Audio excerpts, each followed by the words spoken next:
I think comfortable मी पहिल्यापासून होतो, कारण की थिएटरची बॅकग्राऊंड असल्यामुळे काम करताना मी कधी कॅमेराचा विचार नाही करत. स्वतःबरोबर कॉम्पिटिशन करायची. एकतर तो खूप मेहनती आहे हे मला जाणवलं. दुसरी गोष्ट, या फिल्ममध्ये पण त्यांनी खूप प्रचंड कस लावलेला आहे. मला आजही जर कोणी चॉईस दिला ना की काय करायचंय तुला आयुष्यात, ओके, तर मी म्हणेन की पहिलं प्रेम नाटकच आहे. रेगेनी मला हे पण शिकवलं की फिल्म मेकिंग ही खूप इंट्रिकेट आणि एक कॉम्प्लिकेटेड प्रोसेस आहे अँड यू शुड रिस्पेक्ट. मला असं वाटतं की मी पर्सनली ट्रोलिंगनी कधीच अफेक्ट नाही झालो. ट्रोलिंग चुकीचंच आहे. मी जर तुमच्या वॉलवर येऊन काही बोलत नसेल तर तुम्हालाही माझ्या वॉलवर किंवा माझ्या DMs मध्ये घुसून काहीतरी मला बोलायचं कारण नाही. तो वेळ, त्यावेळेसचे लोक, त्यावेळेसचे माझे मित्र जे आजही टिकून आहेत, I think that was a best time of my life. मिरची मराठीच्या यूट्यूब चॅनलवर तुम्हा सगळ्यांचं खूप खूप स्वागत. गप्पांची मिसळचा एक नवीन एपिसोड. माझं नाव आहे RJ ज्ञानेश्वरी. आज मी पूर्ण नाव सांगते, ज्ञानेश्वरी वेलणकर, आणि माझ्यासोबत आहे आरोह वेलणकर. हाय, ज्ञानेश्वरी वेलणकर. आता मी तुला ज्ञानेश्वरी नाही, ज्ञानेश्वरी वेलणकर असं पूर्ण नावाने हाक मारणार. थँक्यू. मला ना असा थ्रोबॅक होतोय, कारण फनरेलच्या वेळेला आपण पहिल्यांदा भेटलेलो या स्टुडिओमध्ये, आणि बिचारी तुझ्यासोबत जी माणसं आलेली त्यांना इतकं लेफ्ट आउट फील करून दिलेलं आम्ही. कारण आम्ही अख्खा इंटरव्ह्यू, माझ्याकडे अजूनही तो ऑडिओ आहे, लिटरली एक 10 सेकंडचा आपण एकमेकांना हो मग वेलणकर काय म्हणतेस, हो मग इतक्या वेळेला आम्ही वेलणकर बोललोय. नाही, मला स्वतःला माहित नव्हतं की एक वेलणकर. बरं, तुला माहिती का गंमत, आरोह वेलणकर नावाचा एक व्यक्ती आहे इंडस्ट्रीमध्ये. जो तू आहेस ना? नाही, आरोह वेलणकर नावाचा अजून एक व्यक्ती आहे आणि तो प्रीतम बरोबर काम करतो आणि तो अपॅरेंटली त्याला फिल्मफेअर वगैरे पण मिळालेला आहे. Okay, so he works very closely with Pritam and त्याचं नाव पण आरोह वेलणकरच आहे. स्वतः 3 वेलणकर आहेत जे समवयस्क आहेत आणि एकाचं नाव पण सेम आहे. आणि पूर्वी काय व्हायचं, सो इनिशियली रेगेनंतर पहिले तर तो त्याला माझ्या नावाने रिक्वेस्ट जायच्या. And then he got in touch with me that please put up a status on Facebook. तेव्हा फेसबुक होतं, like 10 years ago use to use Facebook a lot. So you just put a status on Facebook saying की मी आरोह वेलणकर आहे आणि ती व्यक्ती मी नाही आहे. आता काय होतं की त्याचं नाव बरेच, म्हणजे आता घरमोरे परदेसी असं, त्याच्यासाठी आय थिंक त्याला अवॉर्ड मिळाला. आणि आत्ता पण चंदू चॅम्पियन प्रीतमचंच म्युझिक आहे, त्याच्यामध्ये त्याचं नाव असणार आहे, आय एम शुअर. तर त्याच्या नावाने मला फोन येतात कधी कधी की अरे तू म्युझिकमध्ये कधी गेला. म्हटलं सर मी गातो पण नाही, मी म्हटलं तो वेगळा आहे, तो मी नाही आहे. इनफॅक्ट मिरचीमधनंच मला एकदा स्मिताचाच फोन आला होता की अरे तू येतोयस ना. म्हटलं कशाला येतोय ना, अरे तुला नॉमिनेशन आहे ह्याच्यासाठी, कुठल्या तरी एका गाण्यासाठी त्याला नॉमिनेशन होतं. तर त्यांचा मला फोन आला. म्हटलं नाही तो मी नाही आहे, मी त्याचा नंबर पाठवतो, तो माझा मित्र आहे. स्वतः 3 वेलणकर आहेत ज्ञानेश्वरी. कमाल. मला असं वाटतं दुसऱ्या आरोहला पण भेटलं पाहिजे. मी मला माहिती आरोह, येस, त्याला बोलू शकतेस तू. आपण करायला पाहिजे ते, आणि एकदा तिघही भेटलं पाहिजे आणि एकदा जगाला सांगितलं पाहिजे की ही व्यक्ती आहे, ही व्यक्ती आहे आणि मी एक वेगळीच व्यक्ती आहे. पण भारी. फनरेलच्या वेळेला पण मला खूप मजा आलेली, कारण आडनाव सखा असं आपण म्हणूया, मला भेटलेला. आणि त्यानंतर it's been quite a journey for you. म्हणजे आता तर चंदू चॅम्पियनचीच सगळीकडे चर्चा आहे आणि त्याच्यामध्ये तुझा हिंदी डेब्यू एका अर्थी झालेला आहे. खरं तर मला असं वाटतं आरोह इतके वर्ष काम करतो की मला असं डेब्यू वगैरे म्हणताना थोडंसं वियर्ड वाटतंय. हिंदी इंडस्ट्रीने आरोह वेलणकरला आता डिस्कवर केलंय गाईस, असा साधारण मुद्दा आहे. तर चंदू चॅम्पियनच्या सेटवरचा पहिला दिवस आठवतोय, जरा डिस्क्राईब करून सांग ना की how was the feeling. So पहिला दिवस शूटचा नव्हता actually. They were shooting in Pune. So we shot in Pune and Wai and then they shot in Mumbai. So Pune I had like they were shooting in Pune, that just come to Pune the entire crew. आणि मी गेलो होतो भेटायला, just to say hi and hello. So I think तोच पहिला दिवस होता माझा. आणि मला आठवतंय युनिव्हर्सिटीमध्ये ते कुठेतरी आतमध्ये शूट करत होते, नाईट शिफ्ट होती, कारण तुझ्या पुण्यात आलेले. असं काय माझं पुणे वगैरे नाही, मला पुण्यापेक्षा मुंबई जास्त आवडतं. बाय द वे, हा एक वेगळा विषय, हा घेतला पाहिजे. पण मी आय एम अ प्राऊड पुणेकर, पण मला मुंबई जास्त आवडतं. एनिवेज, तर मी तिथे गेलो होतो रात्री आणि मला आठवते राजपाल यादव सर आणि कार्तिकचा सीन होता आणि सगळीच होती, अख्खा कास्ट अँड क्रू होता. त्यांना मी हाय हॅलो करून आलो. So that was my first day. Okay. आणि तेव्हा मी ओळख करून दिली माझी. सगळे एडीज, कबीर सर, सुदीप चॅटर्जी असतील, DOP, कार्तिक आर्यन्स होता. सो छान होतं, मजा आली मला. आणि वेगळाच झोन होता, म्हणजे like it's a very different setup. मराठीमध्ये कसं थोडं आपण सगळ्यांना ओळखतो, सगळे आपल्याला ओळखतात, सो एकदम काय म्हणूया आपलंच वाटतं. तिकडे थोडंसं सेटअप मोठा, लाईक क्रू, कास्ट, एकंदर सगळं सिक्युरिटी हे ते. So it was a different experience, but I had fun आणि मजा आली होती मला त्या दिवशी. आणि शूटचा पहिला दिवस कसा होता मग? शूटचा पहिला दिवस पण तिकडेच होता युनिव्हर्सिटीमध्ये, आणि मुरलीकांत पेटकर ज्यांच्यावर ही फिल्म आहे त्यांना पद्मश्री मिळतो तो सीन शूट करत होते ते. आणि पूर्ण फुल एकदम ह्याच्यामध्ये मला आठवते बंद गळा वगैरे घालून त्यांनी तो क्रिएट केला होता पूर्ण राष्ट्रपती भवनचा सेटअप तिकडे पुणे युनिव्हर्सिटीच्याच एका ह्याच्यामध्ये. सो मजा आली होती तेव्हा. माझं काही फार टॉकी पोर्शन नव्हता, पण again it was fun. That was my first day जेव्हा मी कबीर सरांना मॉनिटरच्या मागे आणि मी बसलो आहे आणि ॲक्शन कट चालू आहे. So I was just processing it की ओके फायनली आपण शूट करतोय. कारण याचं कास्टिंग माझं मागच्या वर्षी फेबच्या आसपास आय थिंक झालेलं होतं. सो आणि शूट आम्ही ऑलमोस्ट नोव्हेंबरमध्ये केलं. सो 6-8 मंथ्सचा तो एक वेटिंग पिरियड होता. सो फायनली शूटवर जेव्हा गेलो तेव्हा छान वाटलं होतं, खूप मजा आली होती. I still have fond memories. Lovely. पण जसं तू म्हणालास की आपल्या भाषेमध्ये जर आपण काम करतो असू तर सगळेच एकमेकांना ओळखत असतात. सो नाही म्हटलं तरी एक कम्फर्ट झोन येतो. मग किती वेगळ्या विषयाची फिल्म करा, तुमचं कॅरेक्टर अगदी कठीण असेल तरी सुद्धा एक जिथे भाषा सेम असते तिथे आपल्याला ॲटलिस्ट हे असतं की चला म्हणजे मी या व्यक्तीशी माझ्या मातृभाषेत बोलू शकतो निदान. जेव्हा तू हिंदीच्या सेटवरती, आय एम शुअर तिथेही अनेक मराठी माणसं असतीलच, पण तरी सुद्धा एक नवीन जागा आणि अनोळखी वातावरण ह्याच्यासोबत एक आर्टिस्ट म्हणून डील करून पण परफॉर्म पण करायचं आहे, हे प्रेशर हे कसं मॅनेज करतात जनरली लोक? प्रेशर नाही आहेत ज्ञानेश्वरी, कारण की तुम्ही ट्रेन होता ना. मग after Wien you work in front of the camera, एक फिल्म, दुसरी फिल्म, तिसरी फिल्म, मग टेलिव्हिजन, आय थिंक त्याची तुम्हाला सवय लागते. सो अनफेमिलियर एन्व्हायरमेंटमध्ये कम्फर्टेबली काम करणं हा काही चॅलेंज नसतो. फक्त एक नर्वसनेस आणि अँझायटी असते, कारण एवढा मोठा दिग्दर्शक, एवढा मोठा DOP तुमचं काम बघतोय and you have to deliver. I think ते थोडंसं इनिशियली असतं, but I think all credits to the team of Chandu champion की त्यांनी खूप छान एक ॲटमॉस्फिअर मेंटेन केलेलं होतं तिकडे. और मुझे बहुत मजा आया. There were lot of moments and good support as well. आणि तू म्हणालीस तशी तिकडे खूप मराठी लोक आहेत, असं नाही की नाही आहेत. त्यामुळे काही तो विषय नव्हता. अनफेमिलियर एन्व्हायरमेंटमध्ये कम्फर्टेबल व्हायचं, आय थिंक ते होऊन जातं. पण तुझं बॅकग्राऊंड इंजिनिअरिंगचं आहे आणि जसं तू आता कॅमेराबद्दल बोललास तर मला हे विचारावं असं वाटतं की एक साधारण एक वेळ जातो कॅमेरासोबत कम्फर्टेबल व्हायला सुद्धा, राईट? जसं मी रेडिओ सुरू केल्यानंतर मला माझा मायक्रोफोनवरचा आवाज त्याच्यासोबत मलाच कम्फर्टेबल व्हायला एक साधारण वेळ गेला. So for the longest time मी हेडफोन्सच नाही घालायचे, कारण माझं असं व्हायचं की मला हे खूप विचित्र वाटते की मीच माझा आवाज रेकॉर्डेड ऐकते. त्यानंतर it took some time to adjust to this entire thing. तसं सुरुवातीच्या काळामध्ये तुला कॅमेरासोबत ॲडजस्ट करताना किती वेळ लागला आणि तुला काय वाटतं साधारण कधी तू कम्फर्टेबल झालास किंवा तुला कळलं की काय ते तंत्र आहे एक्झॅक्टली? आय थिंक कम्फर्टेबल मी पहिल्यापासून होतो, कारण की थिएटरची बॅकग्राऊंड असल्यामुळे काम करताना मी कधी कॅमेराचा विचार नाही करत. ओके, सो मला त्यांनी कॉन्शियस नाही वाटत, कारण मी जास्त फोकस माझ्या इमोशन्स आणि सीन्सवरती करतो. पण कॅमेरासमोर काम करताना थोडं टेक्निक पण असतं की यू हॅव टू, नाही म्हटलं तरी अंदाज घ्यावा लागतो. लाईटिंग कसं आहे, समोरच्याला आपण झाकत नाही आहे ना, किंवा ट्रॉली असेल तर प्रोफाईल कशी ठेवायची आहे, काय. आय थिंक हे कामातनंच येतं. एक दुसरं तिसरं तुमचे DOPs तुम्हाला गाईड करतात, दिग्दर्शक, सिनियर को आर्टिस्ट पण काही इनपुट्स देतात, आणि मग ते शेवटी करून अंगवळणी पडतं. मला वाटतं कम्फर्टेबल व्हायला मी पहिल्यापासूनच होतो, कारण की ते तर मला आवडतं. दुसरी गोष्ट नाटक केल्यामुळे मला वाटतं ते खूप मदत झाली मला त्याची.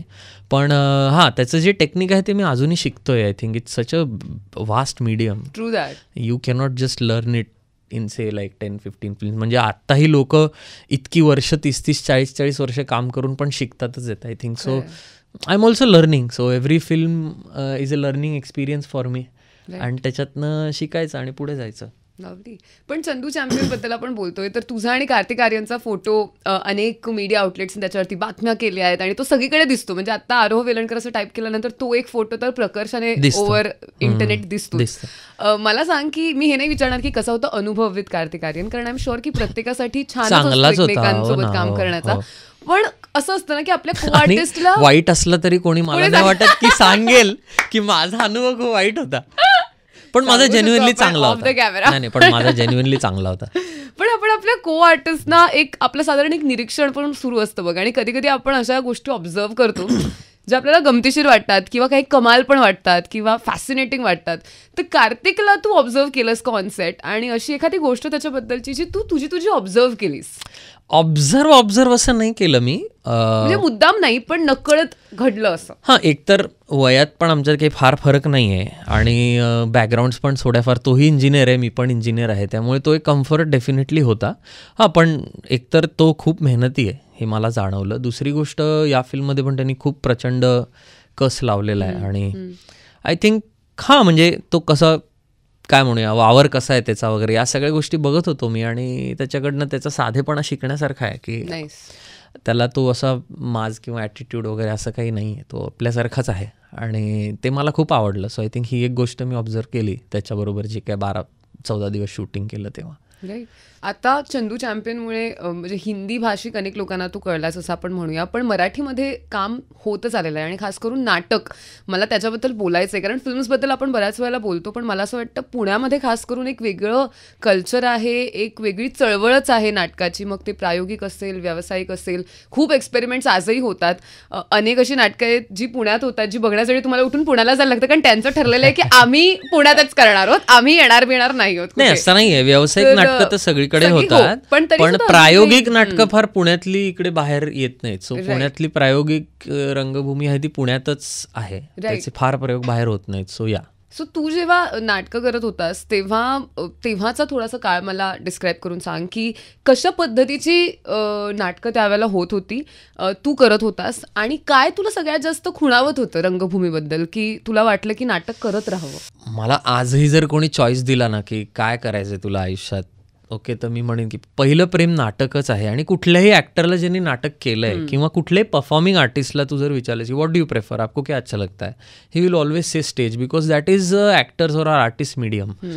फिल्म आणि कॅमेरा इज अ डिरेक्टर्स आणि एडिटर्स मीडियम. ओके, सो मी जेव्हा नाटक करायचो तेव्हा आम्ही कंटेंट खूप हेवी गोष्टी करायचो किंवा मी बघायचो. आता मी काही फार स्पर्धा फॉलो करत नाही आहे किंवा प्रायोगिक मी तसं फार बघत नाही आहे सध्याला, त्यामुळे मला सध्याचा ट्रेंड काय आहे किंवा आत्ता काय गोष्टी लोक करतायत, काय विषय, हे मला माहीत नाही.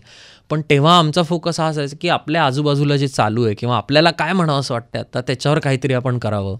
करंट अफेअर्स किंवा इश्यू बेस्ड किंवा काहीतरी एक त्याच्यातनं एक प्रबोधन व्हावं किंवा something which you can give to your audiences, असा एक फोकस ठेवून आम्ही कंटेंट ड्रिव्हन थिएटर त्यावेळेला करायचो. आणि I think that theatre background has definitely help me in my acting career. आजपर्यंत जे काय मी केलं आहे आय थिंक नाटकामुळेच आहे जे काय आहे ते. आणि आजही तू म्हणालीस किंवा मला विचारलंस तर मी पण तुला सांगेन की नाटकच मला करायचं आहे. राईट. तेव्हा आणि खूप अनेक पुण्यातले, मग प्रवीण तरडे, श्रीरंग गोडबोले, गिरीश दातार, किरण यज्ञोपवीत, माधव वझे, सगळ्यांबरोबर पुण्यात राहून मी प्रायोगिक अमित वझे यांच्याबरोबर कामं केलेली आहेत वेगवेगळ्या प्रकारच्या नाटकांमध्ये.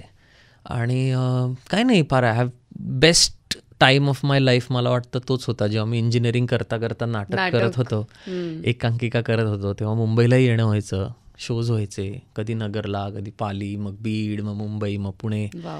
सो या, आय हॅड अ बॉल. आणि आय जस्ट होप की परत एकदा आता एक कुठलं तरी चांगलं नाटक मला वाचण्यात येईल किंवा कोणीतरी माझा मित्र मला म्हणेल की मी करतोय, करशील का? डेफिनेटली मी करीन, 100%. पण प्रेक्षक म्हणून पण तू त्यावेळेला नाटक बघायचं? बघतोस? हो, आत्ताही बघतो. आत्ता जास्त व्यावसायिक बघणं होतं, प्रायोगिककडे जास्त. मागचे 1-2-3 वर्ष तरी मी फार बघितलेली नाहीत. एकांकिका वगैरे बघितल्याच स्पर्धांमधल्या, पण असं जाऊन प्रायोगिक नाटक बघायला गेलोय मी रेग्युलरली असं नाही वाटत. पण हा व्यावसायिक नाटकं बघणं होतं जवळ पुण्यामध्ये जिकडे असतो मी, किंवा मुंबईत असलो तर कधी आलो इकडे आणि कुठलं चांगलं नाटक बघावं असं वाटत असेल तर जातो मी बघायला. राईट. नाटक आणि स्पर्धा ही एक वेगळी दुनिया आहे. मला असं वाटतं की जेव्हा आपण नाटक करत असतो स्पेशली स्पर्धांसाठी, तेव्हा आपल्याला एक नशा असते. म्हणजे आपल्याला फरकच पडत नाही की पैसे, की वेळ, की काळ, की खायला प्यायला, राहतोय जातोय येतोय, काही नाही. एकच एम की आमची एकांकिका, आमचं कॉलेज, आमचं जे काय. तर तुझ्या स्पर्धेच्या काही दिवसांच्या आठवणी सांग ना, की वर यू व्हेरी कॉम्पिटिटिव्ह की आमचंच कॉलेज जिंकलं पाहिजे किंवा आमचीच एकांकिका पुढे आली पाहिजे? खूप आहेत. मी म्हटलं ना, दॅट इज द बेस्ट. म्हणजे तो वेळ, त्यावेळेसचे लोक, त्यावेळेसचे माझे मित्र जे आजही टिकून आहेत, I think that was the best time of my life. एकांकिका स्पर्धा ज्या मी 4-5 वर्ष केल्या, 5-6 वर्ष, आणि काय त्याच्यामध्ये म्हणजे आत्ता तू नुसतं बोलल्यानंतर पण एकदम असं केवढं काय काय इमेजेस आणि केवढ्या काय काय आठवणी एकदम पोरीन होत आहेत. मला वाटतं म्हणजे खूप काय म्हणजे त्यात सवाई करंडक असेल आणि कॉम्पिटिटिव्ह तर मी तसाही इन जनरलच आहे, पण I think best what I have realised competitive असल्याचं हे की स्वतःबरोबर कॉम्पिटिशन करायची. So I compete with my self. मला वाटतं की माझं काम जे मी आधी केलं त्याच्यापेक्षा आपण चांगलं अजून कसं करू शकतो, स्वतःला कसं सुधारू शकतो, त्याच्यावर मी जास्त फोकस करतो. पूर्वी कॉलेजमध्ये असताना ते जास्त कॉलेज टू कॉलेज जास्त असायचं की आपण आपलं बेस्ट करायचं आहे, आपल्याला यांना हरवायचं आहे, या नाटकापेक्षा चांगलं काहीतरी करायचं आहे, हे इव्हेंट करत असतील तर आपण पण काहीतरी त्यांच्यापेक्षा चांगलं वेगळं करू. सो खूपच टशन असायची तेव्हा. पुणे मुंबई तर खूपच जास्त होतं. मी MITला होतो, MIT इंजिनिअरिंग पुणे. आणि तेव्हा सवाई करंडकमध्ये खूप टशन असायची. MD रुपारेल, रुईया, आमचं कॉलेज, जोशी बेडेकर आणि आमचं तर तेव्हा खूपच असायचं. म्हणजे तेव्हा ॲक्च्युअल कटथ्रोट की बास यार आपल्याला जिंकायचंच आहे काही करून. आणि आय थिंक तो कॉम्पिटिटिव्ह स्पिरिट आता स्वतःपुरती मी ठेवलेला आहे. आणि आता तेव्हा जे कॉम्पिटिटर्स होते ते आता सगळे माझे कलिग्ज आहेत. So now we have fun. आणि ते काही तेव्हाचे ग्रजेस पण नाही आणि तेव्हाचा तो कॉम्पिटिटिव्ह स्पिरिट जरी मनात असलं तरी आता ते त्या लेवलला नाही आहे जेवढं तेव्हा कॉलेजमध्ये असताना होतं. तेव्हा आपण लहानपण असतो.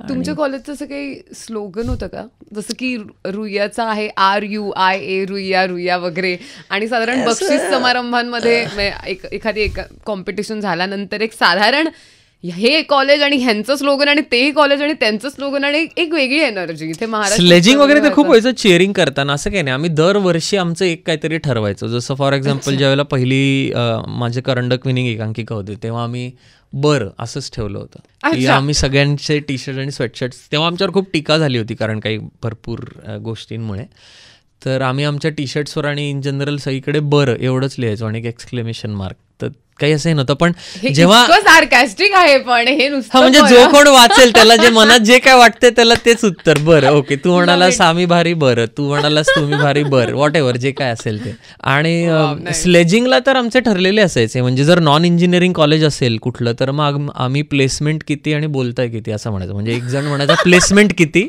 आणि मग बाकीची सगळी टीम ओरडायची बोलताय किती. बाकी करंडक कोणाचा, आवाज कोणाचा आणि भरपूर काय काय तेव्हा होतं. म्हणजे सगळ्या टीमची नावं घ्यायची आणि मग ओरडायचं. काहीतरी मुलं आपलं बनवायची दरवर्षी काहीतरी वेगळं वेगळं नाटकाच्या नावाला घेऊन वगैरे.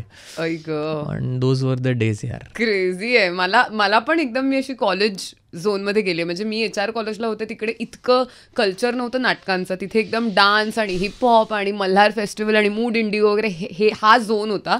पण तरी सुद्धा ज्या एकांकिका स्पर्धा वगैरे मी गेले, माय गॉड, रात्रभर जागून एकांकिका बघणं. मग इंटरव्हल मध्ये तो एक सायकल वरती चहावाला असायचा, त्याच्या आजूबाजूला सगळं विसरून. म्हणजे आम्ही आमच्या झोन मध्ये असायचो तेव्हा, कम्प्लीट झोन मध्ये. म्हणजे मला आठवते मी माझ्या इंजिनिअरिंगच्या प्रोफेसर्सना पण एकदा म्हणलं होतं की sir me engineering side by side करतो काहीतरी. ते मला असंच बोलले होते टू ट्रिगर मी की अरे काय हे नाटकाचं तू करतोयस वगैरे, याचा काही उपयोग नाही आहे, तुझा अभ्यासाकडे लक्ष नाही आहे वगैरे. तेव्हा आणि मी कम्प्लीट रिबेल होतो. तर म्हटलं sir me side by side करतो, तुम्हाला काय करायचं. ऍटिट्यूडच वेगळा आपला. हा म्हणजे काय बोलणार, मला सांगाल मी नाटक करतो, मीच तुम्हाला सांगतो की म्हणजे तुम्ही जर माझ्या कलेचा आणि नाटकाचा अपमान करणार असेल तर मी तुमचा करू शकतो, असं त्याच्या मागचा थॉट होता.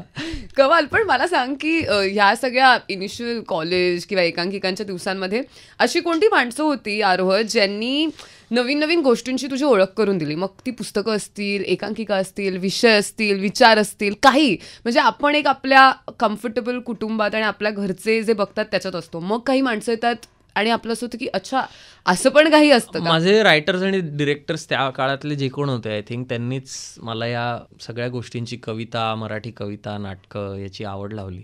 तेच आहेत. आणि माझे त्यावेळेसचे जे आमच्या आर्ट सर्कलचा जो ग्रुप होता, नवीन गोष्टी शेअर करणं, मी हे बघितलं, बघूया, फिल्म ॲप्रिसिएशन, करंट अफेअर्स, नवीन गोष्टी वाचणं, कविता वाचणं, सादर करणं, नाटकं जाऊन बघणं, त्याच्यावर चर्चा करणं, एखादी नवीन फिल्म एकमेकांना रेकमेंड करणं. आय थिंक त्यांनीच त्यावेळेला मला सगळ्या या गोष्टींना इंट्रोड्यूस करवलं. आणि थँक गॉड, कारण मला असं वाटतं अशी माणसं खूप महत्त्वाची असतात जी आपल्याला नवीन गोष्टींशी इंट्रोड्यूस करून देतात. नाहीतर आपल्याला काही संबंधच नसतो. जर आज नाटक नसतं ना माझ्या आयुष्यात तर आज मी खरंच कुठेतरी GRE देऊन बाहेर जाऊन US मध्ये कुठेतरी फ्रस्ट्रेट होत असतो की नोकरी. हां म्हणजे तोच एक ऑप्शन होता. कारण आणि आय एम शुअर की आय एम थँकफुल की मला आय जस्ट काय म्हणू, आय डोंट हॅव वर्ड्स, पण वाहत गेलो मी तिकडे. कुठे कधी प्लॅन नव्हता माझ्या आयुष्यामध्ये की मला ॲक्टर व्हायचं आहे, मला हे करायचं आहे, मला हे करायचं आहे, मला हे करायचं आहे. इट जस्ट हॅपन्ड आणि आय एम सो थँकफुल की इट हॅपन्ड. मला ती लोकं मिळाली, सगळं मला पाहिजे तसं झालं. And it work, which is fabulous. आणि आय एम ग्लॅड की इट वर्क, कारण त्यानंतर इतक्या सगळ्या गोष्टी झाल्यात. जरा मी तुला मागे नेणार आहे आरोह टू रेगे, कारण मला असं वाटतं की that film needs to be talked about all the time. खूप कमाल फिल्म आणि खूप इंटरेस्टिंग गोष्टी अराउंड द फिल्म. जेव्हा ती पहिली फिल्म तू करत होतास तर रेगे नंतर what changed for you as a person? मी हे नाही म्हणत कामाच्या बाबतीत, पण तुझं कारण त्यानंतर खूप नॉमिनेशन्स, खूप कौतुक, आणि ते सगळं as a person to make sense of it की हे काय चाललंय. ॲज अ पर्सन मी म्हणेन की मला रेगेनी हा कॉन्फिडन्स दिला की येस मी काहीतरी या क्षेत्रात करू शकतो, पहिलं. दुसरं, रेगेनी मला हे पण शिकवलं की फिल्म मेकिंग ही खूप इंट्रिकेट आणि एक कॉम्प्लिकेटेड प्रोसेस आहे अँड यू शुड रिस्पेक्ट. म्हणजे पूर्वी कसं व्हायचं बिफोर रेगे, म्हणजे मी स्वतः कॅमेरा केल्यानंतरचं सांगतोय, जेव्हा मी करत नव्हतो तेव्हा ना कुठली फिल्म बघितली की एकदम इझिली आपण जजमेंटल होऊन त्याला डिस्कार्ड करायचो किंवा उगाचच त्याच्यावरती काहीतरी आपले 4 टीका टिप्पणी करायच्या. आय थिंक रेगेमध्ये किंवा माझ्या पहिल्या फिल्ममध्ये जेव्हा मी तो एफर्ट बघितला जो प्रत्येक फिल्मला करावा लागतो, I think I am very careful while judging. और म्हणजे मी म्हणेन की प्रत्येक गोष्टीतनं काहीतरी आपल्याला मिळायला पाहिजे किंवा ह्या अप्रोचचा मी झालो थोडाफार. माझी म्हणेन की मेंटली थोडीशी दारं उघडली आणि सगळ्यात महत्त्वाचं मला कॉन्फिडन्स मिळाला ॲज अ पर्सन म्हणशील तर. I don't know, I think कॉन्फिडन्सच सगळ्यात जास्त माझा वाढला रेगेनंतर. महत्वाचं आहे खूप. मला असं वाटतं की हो, पहिल्या प्रोजेक्ट नंतर ते मिळणं इज व्हेरी व्हेरी इम्पॉर्टंट. कौतुकाची थाप. आणि रेगे कमर्शियली पण तितकाच सक्सेसफुल होता. सो आय थिंक ओव्हरऑलच I think that project give me a lot of confidence की आपण हे करू शकतो आणि करायला हरकत नाही. राईट. पण मी असं ऐकलंय की रेगेनंतर देर वॉज दिस पिरियड जो लल पिरियड होता कम्पॅरेटिव्हली, जिथे काही गोष्टी घडत नव्हत्या जशा घडायला पाहिजेत. त्याचे डिटेल्स बाकी इंटरव्ह्यूजमध्ये आहेत तर प्लीज जाऊन बघा. असं I am not gonna ask that again. पण यार या पिरियडमध्ये एकदा आपल्याला काय म्हणतात तसं यशाची चव लागल्यानंतर थांबणं हे कसं तू मॅनेज केलंस आणि किती कठीण होतं? वर देअर मोमेंट्स जिथे नाही म्हणतात तर आपण स्वतःला प्रश्न विचारायला लागतो, आपण विचारायला लागतो की आपला निर्णय मुळात योग्य होता का वगैरे वगैरे. हो, तेव्हा मी फुल टाइम करायचो हे. म्हणजे इंजिनिअरिंग झालं त्याच्यानंतर पोस्ट ग्रॅज्युएशन नंतर रेगे, आणि मग तेव्हा म्हणजे ज्या वेळेला हे झालं रेगे नंतरची 3 वर्ष मी फुल टाइम हेच करत होतो तेव्हा. आता आज तर कसं मी बिझनेस करता करता हे करतो. सो माझ्याकडे mentally, emotionally, at the same time physically पण करायला भरपूर गोष्टी असतात वैयक्तिक, जेव्हा मी ॲक्टिंग करत नाही. So it keeps me busy. मला कुठल्याही प्रकारचे असे निगेटिव्ह विचार येत नाहीत. पण त्यावेळेला जेव्हा काही गोष्टी तुमच्या फेवरमध्ये घडत नाहीत, इट इज व्हेरी टफ. मुळात का माहिती आहे का? कारण की आता मी बिझनेस करतो, मी एखादं प्रोडक्ट विकतोय. फॉर एक्झाम्पल काय समजा हा टिश्यू पेपर विकायचा आहे. सो मी टिश्यू पेपर विकतो ना, तो विकत असताना मी हा नाही विचार करत की टिश्यू पेपरला पण स्वतःचे काही इमोशन्स आहेत का किंवा काय. पण एक परफॉर्मिंग आर्टिस्ट म्हणून जेव्हा तुम्ही इंडस्ट्रीत फुल टाइम करिअर म्हणून काम करता, तुम्ही स्वतःला विकत असता, तुमचंच प्रोडक्ट आहे. So when things don't happen or somebody says something or people behave in a particular way or they treat you in a particular way, it hurts you personally. Like ते तुमच्या बरोबर as a person human being होत असतं. So I think it does definitely affect you. ते थोडंसं राहतं. मग तुम्हाला त्या अँझायटी वाढते, इन्सिक्युरिटी वाटते, तुम्हाला बऱ्याचशा निगेटिव्ह गोष्टी, ॲक्च्युली ज्या गोष्टींचा विचार नाही करायला पाहिजे त्या गोष्टींचा विचार मनात येतो. अँड इट्स हार्ड यार. And not just me, I think प्रत्येक परफॉर्मिंग आर्टिस्ट बरोबर, मग तो ॲक्टर असो, सिंगर असो, हे होतं की हे फेजेस अप्स अँड डाऊन्स होत राहतात. कुठल्याही बिझनेसमध्ये होतात.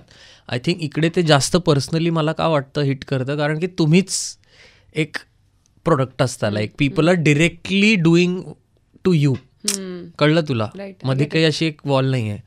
सो आय थिंक ते जास्त हे करतं. आणि तसं माझ्याबरोबरही झालं आहे. आणि काही नाही, तेव्हा मला वाटतं की आपल्या घरचे आणि तुमचं इंटरनल ग्रिट, कन्व्हिक्शन आणि मेंटल स्ट्रेंथ, इमोशनल स्ट्रेंथ आणि मित्र, हेच तुम्हाला त्या फेजमधनं दे पुल यू थ्रू. एक गोष्ट असते डेफिनेटली की कधी हार नाही मानायची. म्हणजे एक आशा असते किंवा एक ऑप्टिमिझम असतो की येस हे होईल, आपण करू, आत्ता नाही होते ना, ठीक आहे, कधीतरी होईल होईल होईल. या होईलवरतीच आपण आपल्याकडनं 100% देत राहायचं असतं आणि होप फॉर द बेस्ट, दुसरं काय. पण येस, हे टफ असतं. ही फील्ड खूप टफ आहे. लोकांना दिसते तेवढी ग्लॅमरस नाही आहे. म्हणजे there is a very dark side to this, specially when things don't go as per plan. मुळात प्लॅनच नाही आहे इथे, काही प्लॅन करूच शकत नाही. जसं बिझनेसमध्ये फोरकास्टिंग असते, MIS एखादी मॅनेजमेंट इन्फॉर्मेशन सिस्टम असते ज्याच्या बेसिसवरती तुम्ही स्ट्रॅटेजाईज करू शकता, प्लॅन करू शकता, बजेट करू शकता. इथे असं काहीच करता येत नाही, कारण तुमच्याबरोबर कधी काय होईल काहीच सांगता येत नाही, यु नो. सो प्लॅन नसल्यामुळे, आणि I think it makes it more difficult. पण जेव्हा ते होतं तेव्हा त्यातनं येणारा आनंदही खूप वेगळा असतो, आणि त्या आनंदासाठी आय थिंक हा जो सगळा स्ट्रगल किंवा हा जो सगळा ट्रॉमा आहे, I think it is very much worth it. आणि प्रत्येकाबरोबर हे होतं. सो माझ्याबरोबरही झालं आहे, आणि काय म्हणजे शिकवतं तुम्हाला, हा अनुभव शिकवतो. माझ्या केसमध्ये कसं झालं की पहिलाच प्रोजेक्ट, त्याच्या आधी कॅमेरा केला ना, पहिल्याच प्रोजेक्टमध्ये इतकी भारी cast, super hit film, awards, हे ते, आणि त्यानंतर 2 मोठे प्रोजेक्ट्स स्टॉल होणं, त्यात 2-2.5 वर्ष जाणं, आणि त्यानंतर मग परत पहिल्यापासून सुरुवात करणं. आय थिंक ह्यातनं मी खूप शिकलो की इंडस्ट्री कशी असते, कशी लोक इथे, कसं काय, you know, the entire structure, working, organisation जे काय आहे ते. आणि आय थिंक आयुष्य मला तयार करत होतं, बिकॉज मला असं वाटतं की my life always had better plans for me, की हे शिकणं गरजेचं होतं. हे मागच्या 7-8 वर्षामध्ये जे झालं आहे, जे काय असेल चांगलं वाईट, ते सगळी ती एक लर्निंग आहे, ती एक पुंजी आहे. आय थिंक त्याच्यातनं शिकून आपण पुढे जायचं असतं. Right. At this point in time, म्हणजे आधी जसं व्हायचं की तुम्ही एखादं चांगलं काम करायचात आणि मग लोक तुम्हाला तुमच्या कामावरनं किंवा त्या पात्रावरनं लक्षात ठेवायचे. आज अपार्ट फ्रॉम दॅट, एक अभिनेता म्हणून अनेक अशा गोष्टी आहेत which come along with acting. For example, तुम्हाला स्वतःला रेलेव्हंट ठेवण्यासाठी सोशल मीडिया, मग ते फॉलोअर्स, मग तिथे काही करणं, किंवा तुमचं इम्प्रेशन कसं पडतंय, तुमची इमेज काय आहे, तुम्ही कुठे इंटरव्ह्यू द्यायला पाहिजे, तुम्ही कुठे किती बोललं पाहिजे, ह्याच्यासाठी टीम्स आहेत, ह्याच्यासाठी एजन्सीज आहेत. एक ॲक्टर सोबत अजून आता काय काय गोष्टी तुम्हाला कराव्या लागतात to become an actor or to stay relevant? नाही, मला असं वाटतं ह्या फील्डमध्ये ना, आत्ता आलंय नंतर आल्यापेक्षा हे पहिल्यापासूनच होतं. मला वाटतं काही प्रमुख हे आहेत पॉइंटर्स जे वर्क करतात. हां, सो पहिले म्हणजे नशीब, टॅलेंट, हार्डवर्क, मेहनत, त्याच्यानंतर PR. ओके, सो ह्या 4 गोष्टी आहेत. ओके, आणि ह्यातल्या कुठल्याही 2 गोष्टी आहेत ना, ह्या स्ट्रॉंग असाव्या लागतात. ओके, म्हणजे मी म्हटलं तसं, either you have to be extremely lucky or you have to be extremely talented. Done. Or you can be extremely hardworking and extremely talented. Or you have to be extremely lucky and you have to be very good with people, PR. Or you can be talented and very good with people. Or you can be very good with people, a little less talented but very hardworking.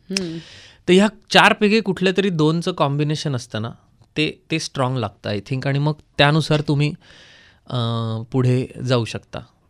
आणि हे आत्ता नाही आहे, हे आधीपासूनच होतं. आता फक्त कसं आहे की सोशल मीडियामुळे, इलेक्ट्रॉनिक प्रिंट मीडिया जास्त हे झाल्यामुळे कदाचित हे अँगल्स किंवा ती इंडस्ट्री अशी इव्हॉल्व्ह झाली आहे. आणि ती इव्हॉल्व्ह झाली, आपण त्याला नाही करू शकत. ती एक सिस्टम आहे आता, आणि तुम्हाला ते फॉलो करावं लागतं. लाईक सो आहे तर करावं लागतं असं आहे. यू कॅन नॉट, म्हणजे मला त्याच्याबद्दल काही कंप्लेंट्स नाही आहेत, आणि काही म्हणजे I don't have anything to say about that, की हे असं आहे आणि हे करायचं आहे तर ते करायचं. Right, part and parcel of तुमचं काय म्हणतात व्यवसाय. करावं लागतं, PR करावं लागतं, तुम्हाला इंटरव्ह्यूज द्यावे लागतात, तुम्हाला स्वतःला प्रमोट करावं लागतं, तुम्हाला सोशल मीडियावर पण ॲक्टिव्ह राहावं लागतं, किती आवडत नसेल तरी. मी फार नाही आहे, पण जसं जमेल तसं मी पण करतो. सो या करावं लागतं ते. राईट.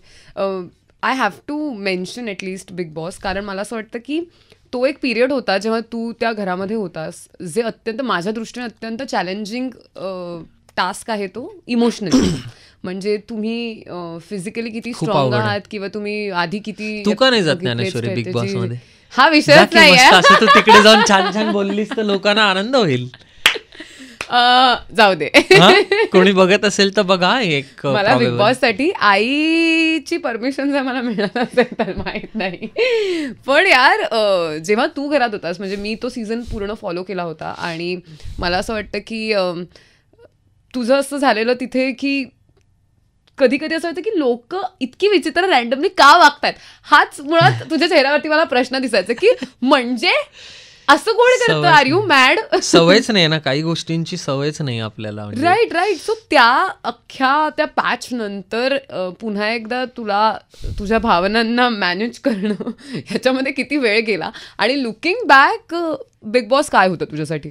काही नाही, एकतर त्या शोमधनं बाहेर आल्यानंतर थोडे दिवस तर विड्रॉल्स असतातच. म्हणजे तुम्हाला प्रोसेस येते, कारण अचानक तुम्हाला 45 दिवस एका अशा स्पेसमध्ये असतं जिथे तुम्हाला काहीच नसतं. ना फोन, ना पेपर, ना टी व्ही, ना रेडिओ, ना तुमची लोक, ना बोलणं, ना ऊन, ना वारा, ना झाडं, ना काहीच नाही. म्हणजे तुम्ही त्या घरात आरसे, तीच लोक ते. सो त्याच्यातनं बाहेर आल्यानंतर सायकोलॉजिकली थोडा एक महिनाभर लागतो. ॲटलीस्ट मला तरी महिनाभर लागला to come back to normal. आणि लुकिंग बॅक माझ्यासाठी बिग बॉस हा एक लाईफ एक्सपिरियन्स आहे. ओके, जे मला विचारतात ना त्यांना मी हेच सांगतो की तो एक खूप ब्रिलियंटली डिझाईन केलेला शो आहे आणि तो एक माझ्यासाठी लाईफ एक्सपिरियन्स होता, जे I will pass down my son, his son or daughter, whoever, की तुला माहिती आहे का हे असं मी केलं आहे आणि तिकडे असं माझ्याबरोबर झालं होतं आणि हे. So it's a life experience for me आणि I am really grateful to that show की एक चांगला माणूस म्हणून त्यांची माझी एक इमेज चांगली सेट झाली त्या शोमुळे, जी मला खरंच असं वाटतं की मी आहे. आणि मी त्याच्यासाठीच, म्हणजे मला असं झालं होतं की तुम्ही काम कराल. आता फनरल फिल्मला नॅशनल अवॉर्ड मिळाला, त्यातला माझा रोल खूप लोकांना आवडला. रेगेमधला माझा रोल खूप आवडला. मी अजून 4 फिल्म्स करेन. चंदू चॅम्पियनमधल्या कार्तिकच्या मुलाचा रोल लोकांना आवडेल. पण मी माणूस म्हणून कसं आहे हे लोकांच्या मनामध्ये किंवा त्यांच्यापर्यंत कसं पोहोचेल, हाच रियालिटी शो, हाच एक त्याच्यामागचा हे. आणि सो आय थिंक माझ्यासाठी तो एक खूप चांगला लाईफ एक्सपिरियन्स होता आणि तो मी चेरिश करीन नेहमी. राईट. सगळ्यात इरिटेट कोण करायचं तुला घरामध्ये असताना? सगळेच, मी सोडून सगळे, कधी ना कधी तरी सगळेच. त्यातले काही तुमचे मित्र असतात त्यामुळे तुम्ही सहन करता, काही लोकांबरोबर तुमची तशा नसते त्यामुळे तुमची चिडचिड होते. पण ते होतंच. तुम्हाला जर अशा एका परिस्थितीत सोडलं ना, सगळे जेव्हा नॉर्मल आयुष्यात जे आपले टेकू असतात, फोन हे ते, की तुला पण होईल. म्हणजे तुलाही, कारण तुलाच स्वतःला जाणवेल की अरे आपण ह्या गोष्टीने ट्रिगर होतोय. किंवा तिकडे तुम्ही एखादं पुस्तक पण नाही नेऊ शकत किंवा वही, पेन, पेपर? काही नाही. आम्ही शेवटी असं करायला सुरुवात केली होती, टिश्यू पेपरवरती मुलींचं जे आय लायनर असतं, ती पेन्सिल असते ना, काजल पेन्सिल, आणि हे त्यांनी आम्ही प्रिस्क्रिप्शन्सच्या मागे किंवा टिश्यू पेपरवर वगैरे लिहून, तर तेही बिग बॉस घेऊन जायचे नंतर मग आम्हाला बाहेर पाठवून. पण अलाउडच नाही आहे तिथे. काहीतरी एक्सप्रेस करण्यासाठी काहीतरी वाटलं तर लिहावं वगैरे, पण तेही अलाउड नाही आहे तिकडे. Oh my God, that is. मग शेवटी औषधांच्या मागे लिहिलेलं असतं बघ, कंपोजिशन वगैरे, ते छोट्या छोट्या अक्षरांमध्ये, ते 200 वेळा वाचून वेळ घालवायचा वगैरे, असं वगैरे करावं लागतं. हो. इलेक्ट्रॉल पावडर असते, त्याच्या मागे लिहिलेलं असतं की हे तो अख्खा लिहिलेला सगळा पोर्शन आहे तो वाचायचा, परत वाचायचा, एवढंच करत बसायचं. माय गॉड, दॅट इज क्रेझी. हो. पण मला सांग की आपण मगासपासून तुझी अभिनेता म्हणून बाजू बघतोय, पण तुझी खूप स्ट्रॉंग बाजू आहे विच इज बिझनेस, व्यवसाय. तर थोडंसं, कारण कदाचित अशी माणसं असतील ज्यांना ह्याच्याबद्दल जास्त माहीत नाहीये, तर एक बिझनेसमन म्हणून काय सुरू आहे आणि हे बिझनेस हे खूळ कुठून आलं? हे पहिल्यापासून होतंच. मी जेव्हा इंजिनिअरिंग पूर्ण केलं तेव्हा माझ्या घरच्यांनी मला 2च ऑप्शन दिले होते की आयदर तू शिक किंवा तू काम कर, तुला काय आम्ही फुल टाईम करू देणार नाही.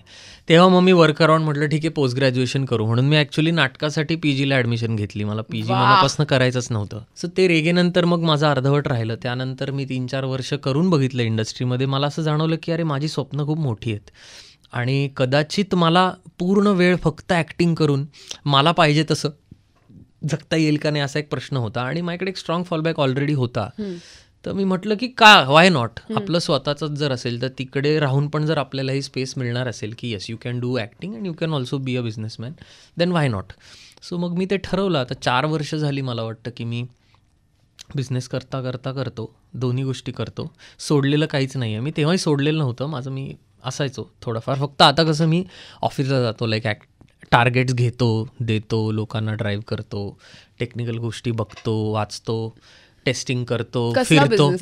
सो आमची वेलान टेक्नॉलॉजीज नावाची कंपनी आहे. वेलणकरचं वेलान, लोकांना इटालियन किंवा फ्रेंच फर्म वाटते, ॲक्च्युली ते वेलणकरचे पहिल्या 5 लेटरचे वेलान, WLAN.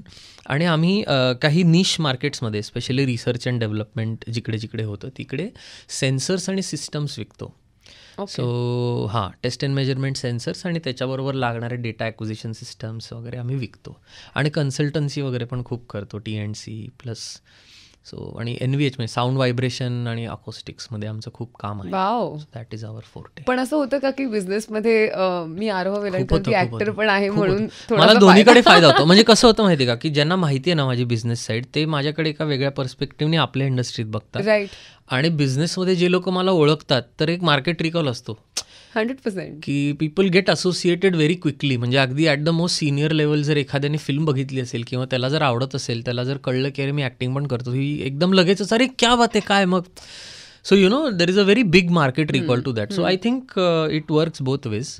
थोडीशी खूप ओढाताण होते, मला वेळच मिळत नाही स्वतःला, तुला दिसत असेल इकडे आत्ता सतत थोडासा असा थकल्यासारखा, पण मजा पण येते मला. आणि आय थिंक ही आहेत पुढची 10-15 वर्ष कन्सॉलिडेट करायला. सो मी करीन दोन्ही गोष्टी आणि hopefully my life will reward me after 10-15 years wherever I am. I am sure. पण मी रिसेंटली बघितलं तू आर्ट ऑफ लिव्हिंग पण फॉलो करतो. हो, फॉलो करतो. म्हणजे मी केलंय सुदर्शन क्रिया. सो जेव्हापासून मी नाटक करतो तेव्हापासूनच प्राणायाम वगैरेची तर मला आवड होतीच. फक्त रेग्युलरली असं मी काही केलं नव्हतं. कोविडमध्ये मी ॲक्च्युली पहिला आर्ट ऑफ लिव्हिंगचा कोर्स केला आणि सजेस्ट केला माझ्या मित्रांनी. आणि त्याच्यानंतर मग सुदर्शन क्रिया केल्यानंतर मला थोडंसं हे झालं. तेव्हापासून मी त्यांच्या इव्हेंट्सना जाऊन येऊन असतो, त्यांच्या लोकांशी संपर्कात असतो. वेळ मिळेल तशी सुदर्शन क्रिया पण करतो, प्राणायाम करतो. सो असं आहे. आणि मला स्पिरिच्युअलिटी आणि या सगळ्या गोष्टींविषयी खरंच खूप कुतूहल आहे, अप्रूप पण आहे. And I think it's in the current times one of the biggest blessings that one can have if you decide to utilise it for your own being. तर हां, तर मी असं करतो. आणि एक म्हणजे जनरली लोक आयदर बिझनेसवाले असतात किंवा कलाक्षेत्रात असतात.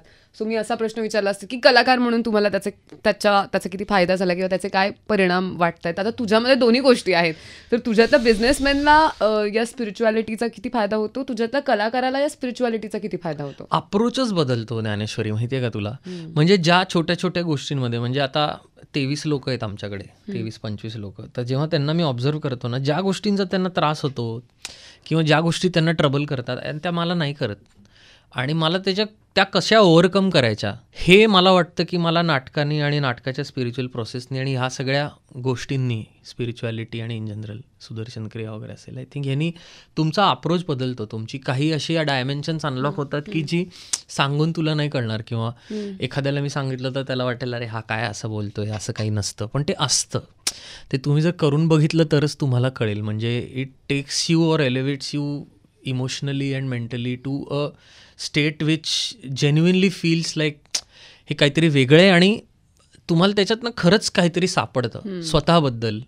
एखादा तुम्हाला असं वाटत असतं काहीतरी आणि त्या स्टेटमध्ये तुम्हाला असं वाटतं की अरे नाही असं नाही, तू असं का नाही विचार करून बघत. इट जस्ट हेल्प्स यू आणि तुमच्याच इंटरनल वेलबिंगसाठी ते फार हेल्प करतं. आणि हा मला फरक जाणवतो. ॲटली बेसिकली अप्रोचच बदलतो यार गोष्टींकडे बघण्याचा आणि जगण्याचा. Right absolutely. मला सांग की या क्षेत्रात येण्याआधी एक तू माणूस म्हणून तुझं जगत होतास आणि तुझ्या स्वभावातले असे काही गुण असतील. आता तू या इंडस्ट्रीमध्ये आलास आणि कामामुळे सुद्धा बघ असं आपलं होतं की काही काही गोष्टी आपण अडॅप्ट करतो आणि मग आपला स्वभाव बदलतो किंवा काही गुण आपल्यात नव्याने येतात, रुचतात, चांगले वाईट जे काही असेल ते.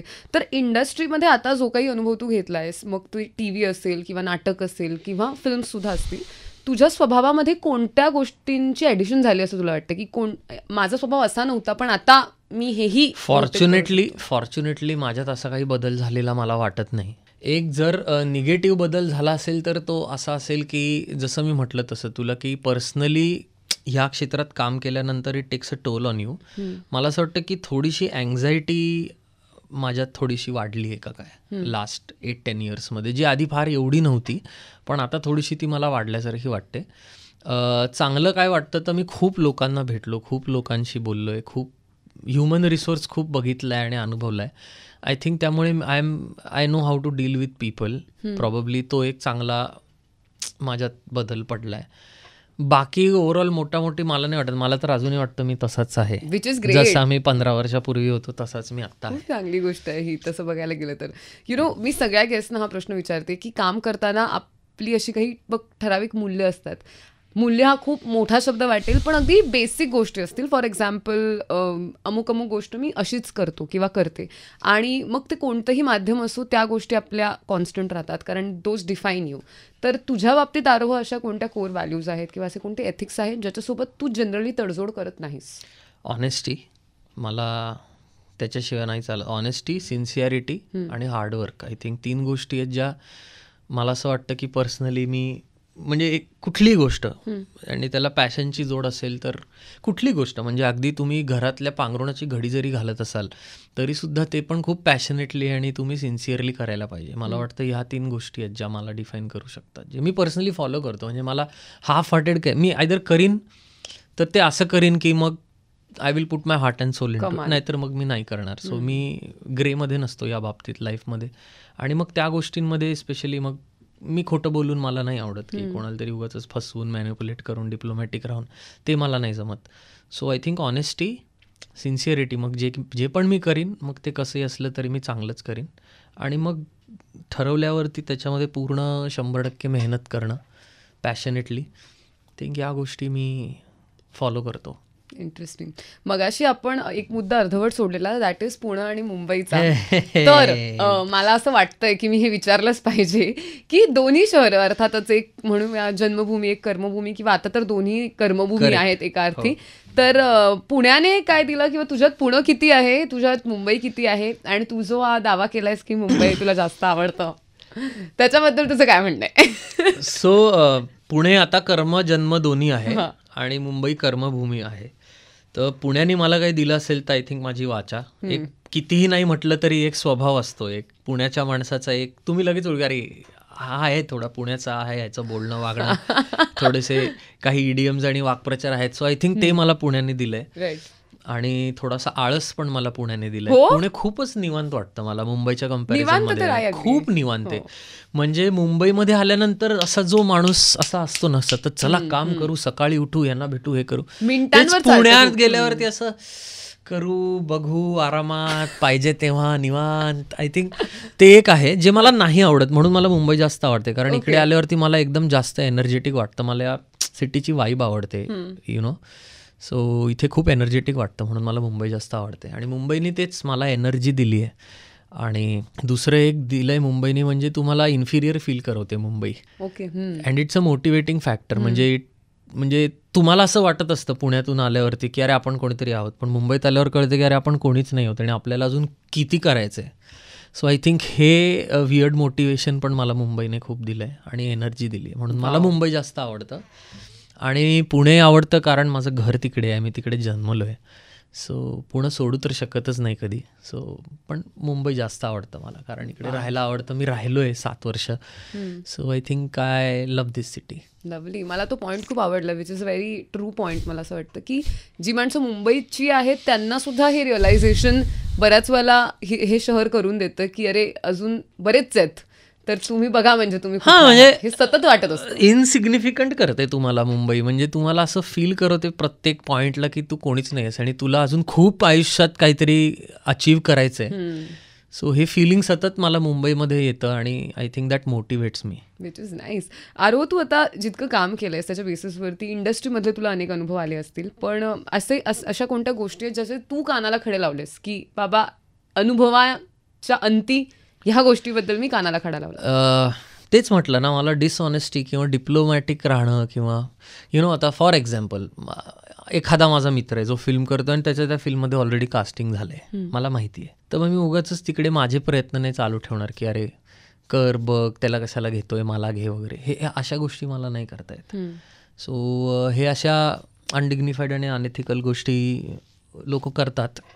जे करतात त्यांना माझ्याकडनं शुभेच्छा, पण मला पर्सनली या गोष्टी नाही आवडत. मी थोडंसं म्हणेन की अपब्रिंगिंग आणि कारण की बिझनेस बॅकग्राऊंड पण आहे ना, मला ते एथिकली आणि मॉरलीच व्यवस्थित गोष्टी असतील तर मला ते आवडतं. सो आणि हे मी कधीच करणार नाही, कोणालाही फसवून काहीतरी उगाच खोटं बोलून काहीतरी, किंवा उगाचच समोरच्याला काहीतरी वेगळं दाखवून जाणीव करून देऊन, किंवा मनात काहीतरी वेगळे तोंडावर एक वेगळे, असं मला नाही जमत. Which is lovely. मला असं वाटतं खूप छान गुण आहे हा तुझ्यामधला. थोडंसं मला पटकन विचारायचं आहे अबाउट सोशल मीडिया. आणि आय एम नॉट सेईंग की ट्रोलिंग, पण मला असं वाटतं की हे माझं observation, I could be completely wrong, की सध्या कोणत्याही कलाकाराचा इंटरव्ह्यू किंवा पॉडकास्ट किंवा गप्पा किंवा बाईट हा बऱ्याच वेळेला या अप्रोचनेच घेतला जातो की काहीतरी ही व्यक्ती सेन्सेशनल सांगेल, मग त्याचं एक वेगळं टायटल बनतं, ते व्हायरल होतं, अनेक लोकांना वेगळंच वाटायला लागतं त्या व्यक्तीबद्दल वगैरे वगैरे. सो एक प्रकारे मीडिया थ्रू ट्रोलिंग हा एक वेगळा प्रकार आहे. आणि दुसरी गोष्ट अर्थातच सोशल मीडियावरती माणसं असतात जी तुम्हाला असंही जज करत असतात. So being in this industry तू याकडे कसं बघतोस? तुझ्यासोबत असं कधी झालंय का की तुझा एक इंटरव्ह्यू आहे जो तू दिलास आणि त्यातला भलताच भाग विथ भलतंच टायटल एका भलत्याच ठिकाणी तुला दिसलं? एवढं असं डायरेक्टली झालं नाहीये, पण कधी कधी होतं. एक तर माझं ट्विटरवरती मी करंट अफेअर्स आणि हे मला खूप आवडतं पॉलिटिक्स, तर मी तसं माझी मतं खूप मांडत असतो आणि त्याच्यावरनं खूप ट्रोलिंग आणि त्याच्यावरनं भरपूर हेडलाईन्स सतत होत असतात. तर मला असं वाटतं की मी पर्सनली ट्रोलिंगनी कधीच अफेक्ट नाही झालो, कारण की आजकाल काय आता लोकांना ती ताकद आहे की घर बसल्या बसल्या पण तुम्ही कोणाच्याही वॉलवर जाऊन कोणालाही काही बोलू शकता. ते त्याचा पुरेपूर वापर करतात, वचपा काढतात. पण मी त्याचा विचार नाही करत. आपल्याला जे वाटतं ते बोलायचं. आणि जर तुम्ही ॲक्सेप्ट करत असाल लोकांचं प्रेम, तर हे पण आहे की तितकंच हेटरेड पण असणारच आहे. Not everybody is going to like you and not everybody is going to love you. So you have to accept it. बाकी काय नाही, ॲक्सेप्टन्सचा मुद्दा आहे मला असं वाटतं. आणि चूक आहे का? 100%. ट्रोलिंग चुकीचंच आहे. ओके, मी जर तुमच्या वॉलवर येऊन काही बोलत नसेल तर तुम्हालाही माझ्या वॉलवर किंवा माझ्या DMsमध्ये घुसून काहीतरी मला बोलायचं कारण नाही. पण अनफॉर्च्युनेटली तसं नाही वर्क करत. आणि ती दुसरी बाजू आहे या सगळ्या गोष्टींची. जशी पॉझिटिव्ह बाजू आहे तशी निगेटिव्ह बाजू पण आहे आणि ॲक्सेप्ट करायची आणि काही नाही. मग जर तुम्हाला खूप त्रास होत असेल तर मग नाहीच बोलायचं काही, तुम्ही फक्त काम करायचं. आणि मग तुम्ही जर बोलणार असाल तर मग तुम्ही ह्याची पण तयारी ठेवायची की त्याला एक काउंटर असणार, कोण ना कोणतरी काहीतरी बोलणारच. सो मी नाही त्याचा विचार करत आणि मी बोलतो. मला असं वाटतं की ॲक्सेप्टन्स असलं पाहिजे, कारण सोशल मीडियाला एक ही बाजू पण आहे. तिकडे सगळ्या प्रकारची लोक आहेत, चिडलेले, रागीट, इरिटेटेड, तर ते कंटाळलेले, ज्यांना काही नाही आहे. सो ते सगळे त्यांना ते पाहिजे असतं. Like they are just looking for opportunities to vent out their feelings आणि त्याचा पुरेपूर वापर ते करत असतात. आपण विचार नाही करायचा, आपण आपलं चालू ठेवायचं. मी शेवटाकडे आली आहे, पण मला असं वाटतं आम्ही ज्या दिवशी हा इंटरव्ह्यू करतो त्या दिवशी बऱ्यापैकी पावसाळी दिवस आहे आणि आरोह पुण्यावरनं आपल्या गाडीतून मुंबईला आलाय. बऱ्याच लोकांचा हा पावसाळी प्लॅन असतो की आपण मुंबई टू पुणे किंवा पुणे टू मुंबई किंवा शहराच्या बाहेर कुठेतरी गाडीतून जावं जेव्हा पाऊस पडत असेल. तर आरोह, तुला पावसाळा किती आवडतो? आणि मला अजिबात आवडत नाही पाऊस. टाळ्या. म्हणजे मला पावसावरच्या कविता खूप आवडत असतील, पण मला पाऊस ॲज सच अजिबात आवडत नाही. म्हणजे माझं म्हणणं आहे की जिकडे धरण आहे ना तिकडे आजूबाजूला खूप पाऊस पडावा, काही मुद्दा नाहीये, पण माझ्या घराच्या आजूबाजूला किंवा माझ्यावर पाऊस नको. ऊन असं, मला उन्हाळा आणि हिवाळा खूप आवडतो. ते दोन चांगले आहेत. पण मग यंदाचा एक्स्ट्रा उन्हाळा तुला आवडला की नाही? यंदाचा उन्हाळा हॉरिबल होता, सो तोही बेकारच होता. पण पावसाळा जरा जास्त इरिटेट करतो. असं तुला कधी आता तू तर इंडस्ट्रीमध्ये आहेस जिथे अशी स्वप्नवत दृश्य वगैरे फिल्म्समध्ये ते बघायला चांगलं वाटतं. ज्याचा त्याचा प्रश्न आहे ग ज्ञानेश्वरी. नाही आवडत आता मला, नाही ओलं व्हायला. आधीपासून पावसाळा नाही. थोडं पहिलं ठीक आहे झालं छान, ओके. मग आता सतत सकाळी उठल्यापासून रात्री झोपेपर्यंत नुसतं थेंब पडतातच, ते जरा नको वाटतं. वा, मला असं वाटतं पहिल्यांदा असं झालेलं आहे की टीम बी साठी पण तुला पण नाही आवडत का पाऊस? इतका नाही आवडत. आय एम अ व्हेरी हिवाळा पर्सन. किंवा मला आवडतं थोडंसं ऊन. जर एखाद्या दिवशी ऊनच नसेल ना तर मला इतकं डल वाटतं किंवा माझं असं होतं की मला काहीच. पण यावेळेस उन्हाळा पण हॉरिबल होता, बेकार होता. यावर्षी it was bad, like bad. पण पावसाळा न आवडणारी माणसं या जगात असतात, अस्तित्वात. अच्छा, शेवटचा प्रश्न. जसं चंदू चॅम्पियन बद्दल आपण बोललो, अजून काय काय इन स्टोर आहे, काय काय बघायला मिळणार आहे? आणि प्लीज आपण जरा लोकांना सांगूया की एखादं नाटक करा छान ज्याच्यात आरोहला कास्ट करा. यार, नाटक करायचं आहे मला. नाटकासाठी मी वेडा आहे. एनिवेज ते येईल तेव्हा येईल. पण चंदू चॅम्पियन आता रिलीज झालाय आणि खूप चालतं, म्हणजे लोकांना खूप आवडतोय. त्यानंतर आता इमिजिएटली माझी रिलीज होणारी फिल्म आहे धर्मवीर 2, झीची, प्रवीण तरडे सरांची फिल्म. सो रेगेनंतर परत एकदा प्रवीण सरांबरोबर मी आता ऑलमोस्ट 9 वर्षानंतर धर्मवीर 2 मध्ये खूप चांगल्या रोलमध्ये आहे. महेश लिमये पण ना? So it's the same setup team. So Mahesh Limaye ली, प्रवीण सर, मी, पिट्या, सगळेच म्हणजे धर्मवीरची टीम पूर्ण. सो धर्मवीर 2 आहे. त्यानंतर अजून एक मराठी फिल्म आहे, त्याचं टायटल अजून ठरलं नाही आहे, ती पण रिलीजला आहे, आत्ताच शूट केली आम्ही मार्चमध्ये. आणि त्यानंतर वीर दौडले 7 नावाचा एक प्रोजेक्ट आहे महेश मांजरेकरांचा. पण त्या प्रोजेक्टमध्ये बरेच बिग बॉस मध्ये कंटेस्टंट. हो, भरपूर. विशाल निकम, जय दुधाणे, विराट मडके, प्रवीण तरडे, हार्दिक जोशी, उत्कर्ष शिंदे, असे आम्ही 7 हिरो आहेत त्या फिल्ममध्ये. कमाल. थोडंसं काही अलाउड आहे तुला सांगायला या फिल्म बद्दल आता? म्हणजे माहिती आहे लोकांना फिल्म काय, त्याचा विषय तर सगळ्यांनाच माहिती आहे. प्रतापराव गुजर आणि फोटोज वगैरे बघितलेले जिथे तुम्ही लोकल ठिकाणी जाऊन कोणाच्या घरी जेवताय किंवा जिम मध्ये तुम्ही एकत्र. कोल्हापूर साईडला शूट केली आम्ही पूर्ण फिल्म. आणि वीर दौडले 7 बेसिकली प्रतापराव गुजर आणि त्यांचे जे 6 शिलेदार होते, जे एका सुसाईड मिशनवर गेले होते बेहलोल खानला मारायला. आय थिंक त्याच्यावरती पूर्ण ही फिल्म आहे. आणि त्यात हे 7 रोल्स आहेत, 7 हिरो आहेत, त्यांच्यावर ही पूर्ण फिल्म आहे. आणि अक्षय कुमारचा ह्याच्यात मराठीत डेब्यू आहे ॲक्टर म्हणून. तो छत्रपती शिवाजी महाराजांचा रोल ह्याच्यात करतो आहे. आणि मोठा प्रोजेक्ट आहे. Hitesh modak is doing music and so बघूया, इन द वर्क्स आहे. May be mostly early next year release होईल किंवा इयर एंड वगैरे असं काहीतरी. कमाल कमाल. खूप शुभेच्छा तुला त्या सगळ्या प्रोजेक्टसाठी. आणि माझी तरी सुद्धा इच्छा आहेच की नाटकात लवकरात लवकर काहीतरी घडावं किंवा तूच एक प्रोडक्शन सुरू कर ज्याचं तू एक नाटक कर वगैरे. I don't no, what ever that it is. पण ज्ञानेश्वरी वेलणकर, तुमची ही सुप्त इच्छा मी मनात घेऊन हा इंटरव्ह्यू कन्क्लूड करतो. आणि रेडिओ मिर्चीच्या सगळ्या लिसनर्सना माझ्याकडनं नमस्कार. असंच प्रेम करत राहा. Yes please. Thank you so much आरोह. खूप छान वाटलं. आरोह वेलणकर, खूप छान वाटलं तुला भेटून पुन्हा एकदा. आणि बाकी एक वेलणकर इंडस्ट्रीमध्ये इतना छान आहे तो अच्छा ही फील होता है यार. पुढच्या वेळेला त्या आरोह वेलणकरला पण बोलू बरं का आपण. आरोह आणि आरोह असं एक आरोह आणि ज्ञानेश्वरी. वा वा वा, मजाच आहे. मला असं वाटतं मॅनिफेस्ट करून टाकतो इकडे पटकन. पण खरंच खूप शुभेच्छा. खूप छान वाटलं तू आलास. आणि थँक्यू सो मच. तू पुण्यावरून ऑल द वे आलास या इंटरव्ह्यूसाठी. भारी वाटलं. असंच तू खूप खूप वेगवेगळ्या पद्धतीचं काम करत राहा.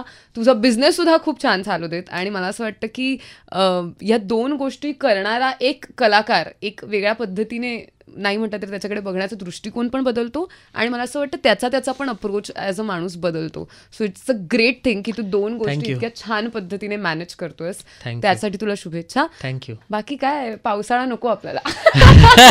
मला परत जायचं आहे आता. होपफुली कमी पाऊस असेल. होपफुली.